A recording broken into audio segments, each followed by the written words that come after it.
Бақытты болу жолындағы 26-шы ереже. Күлімсіреуде шипа бар. Шектен шықпай орташа түрде күлу уайым қайғыға шипа. Сондай-ақ күлу жүректің жадырап, қуануына әсер етеді. Әрі бауырыңның жүзіне күлімсіреп қарау садақа делінген хадисте. Абу Дарда оған Аллах разы болсын, мен жүрегіме қуаныш ұялау үшін күлемін деген екен. Адамдар арасында ең құрметтісі болып табылатын пайғамбарымыз да саллаллаху алейхи уассалам үнемі күлімсіреп жүретін. Бұл ауру жүректі емдеу жолын білген саналы жандардың әрекеті. Ислам діні ғибадатта, мінез құлықта, қарым-қатынаста да орташалыққа негізделген. Адамды қорқытатындай дәрежеде қабақты түйіп тұнжырауда, болған болмағанға қарқылдап күлуде жоқ. Өйткені шектен тыс күлкі жүректі өлтіреді. Ахмад Амин Файдал Хатир атты кітабында былай деген: өмірде күлімсіреп жүретін жандар өздері ғана бақытты, қуанышты болмайды.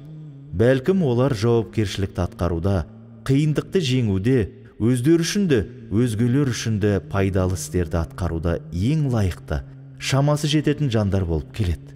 Негізінде қоршаған ортадағы барша нәрселер, гүлдер мен ағаштар, теңіздер мен өзендер, таулар мен аспандар, жұлдыздар мен құстар бәрі күлімсіреген.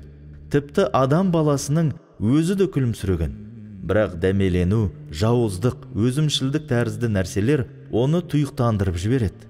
Сол себепті ол айналадағы үйлесімді табиғаттан бөлектеніп тұрады.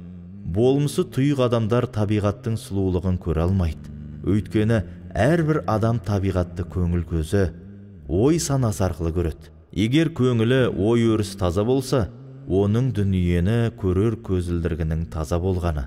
Сонда ол дүниені жаратылысындай әсем қалпында көре алады. Ал керісінше болатын болса, көзілдіргі айғызданып, бүкіл нәрсені қара, кір күйде көретін болады. Кейбір адамдар бүкіл нәрсені қайғыға айналдырып жібереді. Тағы кейбір адамдар барлық нәрсені қуанышқа айналдырып жібереді. Отбасында кейбір әйелдердің көздері тек қана қате кемшілікке түседі. Ондай әйелдер кесе сынып қалса да, тамақтың тұзы басым болып кетсе де, бөлмеде бірер қағаз жатса да, қызбаланып үйдегі бар адамды балағаттай бастайды. Осындай болмашы нәрселер үшін жанжал шығарып, сол күнді қара күнге айналдырады. Сол сияқты бір сөз естісе, өзінің де, отбасындағылардың да көңіл күйлерін бұзатын еркектер бар.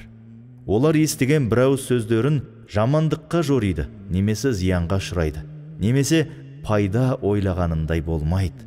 Осындай себептер салдарынан көз алдарында бүкіл дүние қараңғылыққа айналып кетеді. Олар өздерімен қоса айналасындағылардың да ашық күндерін қара бұлт торлаған күнге айналдырады. Олардың жамандыққа терең бойлап, түймедейді түйеде үйтігі шамасы жеткенімен, жақсылыққа келгенде шамалары жетпейді. Ал күлімсіреуші адам өте қарапайым, әр өзгенің жүрегіне қуаныш ұялататын сыйды өзгелерге тегін бере алады. Дана бабаларымыз ашулы жұдырық күліп тұрған бетті ұра алмайды деп қалай тамаша айтқан.